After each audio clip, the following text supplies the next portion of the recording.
What's up, y'all? I'm back. This is TBE Trucking. I just want to keep adding to the video that I had. I think last time I talked to you, I told you I had some repairs I had to make on the truck. This is one of the repairs I had done. Those torque arms, stabilizer bars, torque arms, whatever they want to call them. And I had both of these replaced. So getting these bars replaced. I also had to get another used tire. I got a tire, which is this inside tire here. The one was flat. I did not need to get another outside tire. And I got a tractor protection valve installed. All of that cost me a little over $1,000, which wasn't bad at all. So the only thing I still need to get done now be an oil change and have a valve leak on the top of a T. On top of this airbag. On top of that airbag, there is a small leak there, so I have to get that fixed. Also, for right now, it's more about the air leak. Then I don't have any air in my system. Like that small leak dumps all the air out, so I'm starting from scratch every morning. I start up with the truck. Some people say that no matter what, if you fix a leak here, you're going to find another one somewhere else. This is my 2012 Freightliner that I got for $1,300 a month. So this truck cost me $1,300 a month. Right now, I've been averaging between 2,000. I got it from LRM Leasing. They do sell used trucks for a low down payment. They only have monthly payments, so that's a good thing, but it has to come out of your account automatically every month. So you have to have your bobtail insurance, which is about $300, unless you can get it for less, and then you have to have your truck payment, which comes out every month. But it is an older truck. It does have over 800,000 miles. The only thing about this truck is loud, but it's fundamentally, the truck is sound. They rebuilt the bottom end. They even redid some of the top part of the engine has been done. It's a clean engine. It's a good looking engine. It's a clean engine. It runs good. It runs strong. I've had my second inspection with it so far. The initial inspection when I first got it and brought it to Martin. And then I just had my 1 month inspection, and they found absolutely no issues with the truck whatsoever. Now, where have I driven? I've driven all the way across the country from Jersey to Ohio, from Ohio down to Florida. Then I had a load going from Florida, which took me all the way to Oregon. From Oregon, I went to Seattle. From Seattle, I went all the way across the top of the country, going to Boston, Massachusetts. No mechanical issues, no power issues, none of those things. You can see some of this stuff is new. Some of the stuff has been replaced. It is new. Like I said, the bottom has been rebuilt. The guy put it on the machine, and he was like, man, there's nothing mechanically wrong with this truck. He's like, you're going to have issues, just to being that it's an older truck. You may have issues with like little small things, airlines, little outside stuff that you should be able to take care of once you start making money. And he wasn't wrong. There's been no mechanical issues with this truck whatsoever. The truck runs strong, always starts up, brand new batteries inside. I was looking at the starter, and I may get the starter tested. I don't know if they can really tell when you need another starter like you can on a car, but that's something I may look into, getting that replaced. It is an old starter that's on here, but it starts up with no problem, even when I leave the truck on or the lights on and stuff inside the truck.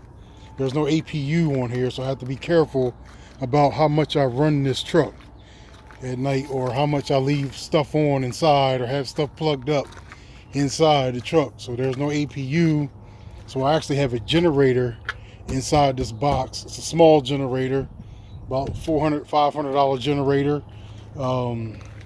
It's a nice one. And I have a little air conditioning unit thing that I put the air thing up in the window. It blows out the hot air. Inside the truck stays cool. So that's how I'm going to rock it for this summer. Other than that, man, I cruise at 70, 75, cruise control on. I'm really not into shifting gears anymore, but I had to get used to that. If you're going to get a used truck, you're going to get a cheaper truck, an older truck, 9 times out of 10, you're going to have to shift gears. So, but everything else on the truck is sound. And if you could have seen my old torque arms, man, like the bushing, all the stuff was worn. It was big black bushings, ugly bushings like this, but they were pushed all inside. So I had that stuff replaced. So you just have to keep, they do not have maintenance. They do not have a maintenance plan for these trucks. This truck is your responsibility once you drive off with it. So you have to be on everything that you've learned about pre-trip inspections, post-trip inspections. You have to be on your game. Nobody's going to be out there to hold your hand. Your truck break down, like, you have to figure it out how to fix it. I'm going to show you one thing that did happen to me in this truck, because it had been sitting for so long. This truck had been sitting after they got done with it. Is that this air dryer, there's a little valve in the bottom. It went bad and I couldn't build up air. So he taught me how to bypass it by hooking this line here to this line here under the bottom. Hooking that line to that line, and all you need is a bushing to go in the middle to make it work. I think it's a quarter, half inch. Coolant, I haven't had any problem with. I think I last put coolant in here when I was down in Florida. I'm almost in Chicago right now. So that was like over a week. That was like almost a week ago I put coolant in here. Oil, it hasn't any, just barely went past the line on the full mark. So it hasn't been using all this time I've had the truck, the whole month. I've been across the whole country and back, and I'm only getting the oil changed because I think I want to do it like every 10, 15,000 miles because it's an older truck, and because I make the money to be able to do it now. So the important things is your preventive maintenance, so you don't have any problems later on. Now, can I predict when the regen system and all that stuff may go up on these trucks? I have no idea. But I do know that the place I got the truck from, they will work with you on that. Instead of you going to a dealership or to some other place where they may charge you $6,000 or $7,000 to fix that kind of stuff.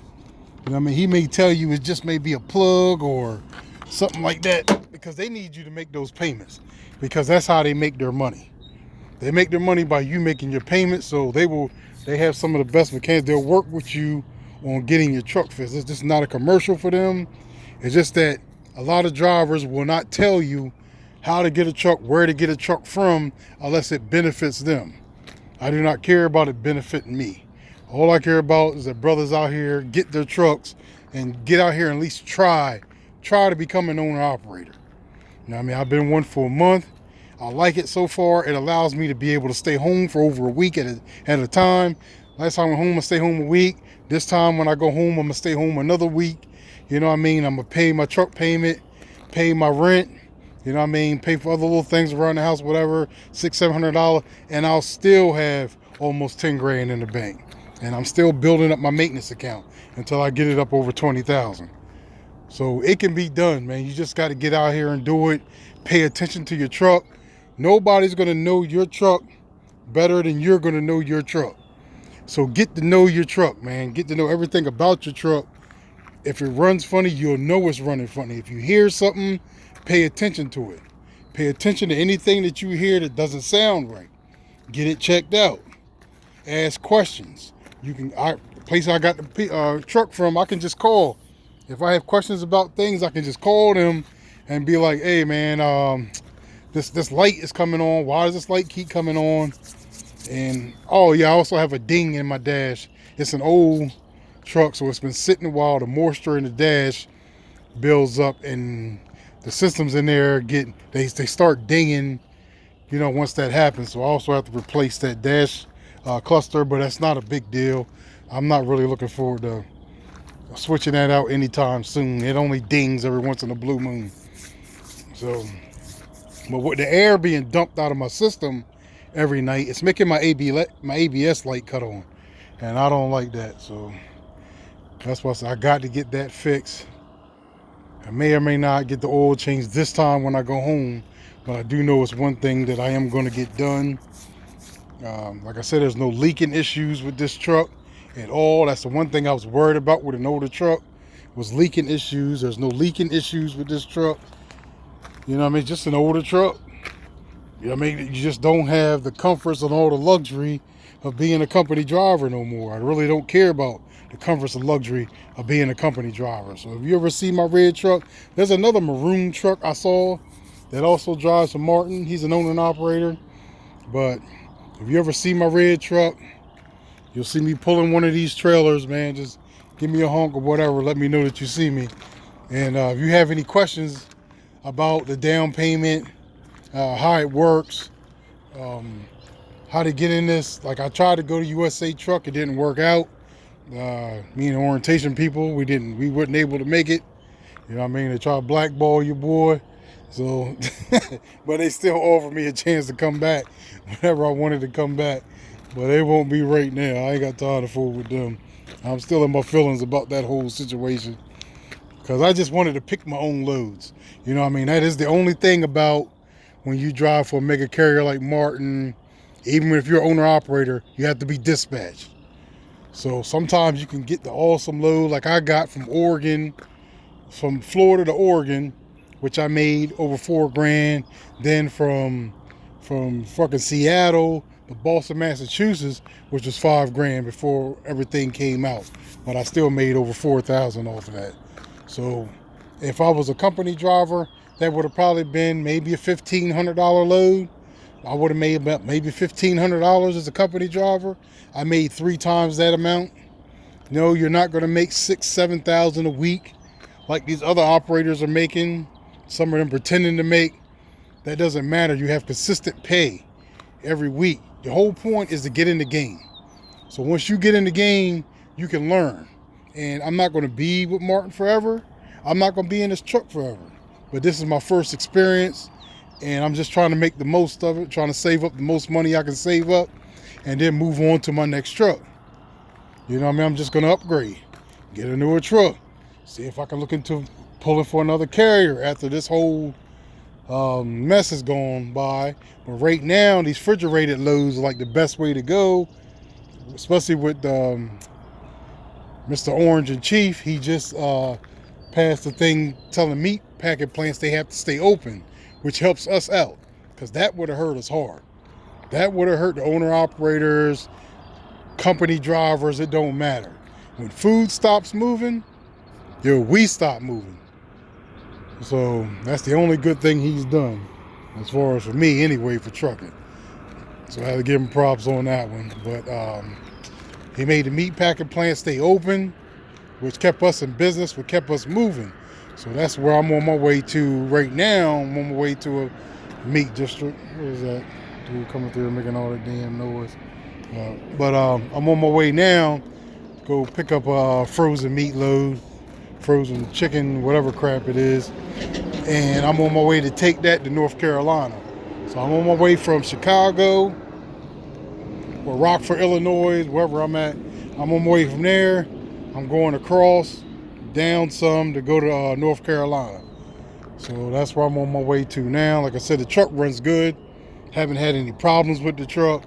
The truck has not given me no issues whatsoever mechanically. Only small stuff, like I had a heater coil that went out on me. I bypassed it up in the engine and hooked the lines together. I don't really need any. I don't have a bunk heater anyway, so I'm not really worried about that. And I don't idle my truck like that, so I have a heater, I have a generator, I have a small heater, I have an air conditioning unit thing. It sits behind my refrigerator on the wall in the back. One day I'll make a video, I'll show you that. And I'm good. It's all the comforts that I need. If I need to cook, I can cook. If I need to heat something up in the microwave, I can do that. You know what I mean? I got everything I need. I just had to take an extra step of coming out, popping my box open, lifting it up, turning my generator on, and that's it. That's all I have to do. But I barely ever turn it on unless it's really, really hot. When I'm down south, down Florida, I need to turn it on because it gets hot down there. I had to use it twice down there, but it ran all night with no problem. I mean, I keep gas on me. I have room in the side for that. I keep a gas can on me, and that's about it, man. And thanks for the past, I think, 15 or 20 subscribers that I've got since the last time I've made a video. But this is my journey from being, I told you I wanted to take you on my journey from being a company driver to being an owner-operator to one day hopefully having my own. This is my company now, TBE Trucking, but I'm just getting started. So this is the journey that you have to go on from my days of Stevens Transport when I first started, to quitting there, upgrading, coming to Martin, making more money, making over 50 cents a mile, than not being satisfied with making 50 cents a mile. There's more to be made out here. There's more to be made. Now I'm making 3 times that amount as an owner-operator. But it's not the most I can make as an owner-operator. Like I said, this is my first step. It's the first company I pulled for. So I will eventually find another company where I'll make more per mile. Then I'll get into getting into the market. You know what I mean? But right now the market's not good. It's not a good idea for anybody who is an owner-operator to get out into the market right now. That's not a good idea. A good idea right now is to find a carrier to pull for your truck. Take care of your truck. Don't worry about personal dumb shit that you may want to buy. Don't worry about that. Hold off your wife. When she wants something personal, hold her off. You still got to make her happy. I still got to make my wife happy, but you don't have to go crazy with it. You do not have to go crazy with spending money all the time. Especially now is like the perfect time to save money because you can't go out and really do anything. And that's really helping me right now. So I'm hoping I can get almost 20 grand before they lift everything and everybody's allowed to come out and do whatever.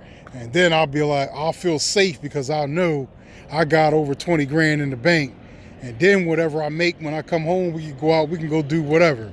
But eventually I'm still saving to get another truck. So this is my starter truck. My next truck hopefully will have an APU and hopefully will be an automatic, because I am not liking this shifting shit. Like the shifting shit, I am over it already. Like the shifting shit was real cool when I first learned how to do trucking. I don't really care for it right now. I've been driving automatics too long. And my damn ankle hurts sometimes pushing this damn stiff ass clutch in all the time. And I walked home from Walmart and then walked back home, man, and next thing you know, my foot is jacked up. And that's all from pushing this damn clutch in all the time and being on a hill, riding the clutch, man, the hell with all that. So your boy trying to get another truck, but I'm trying to make that bitch an automatic. And it's going to be a newer truck, but right now, this is what I have. This is what I got to work with. I'm happy with it. It's getting the job done, and it's making me money. It's TBE. I'm out, bro.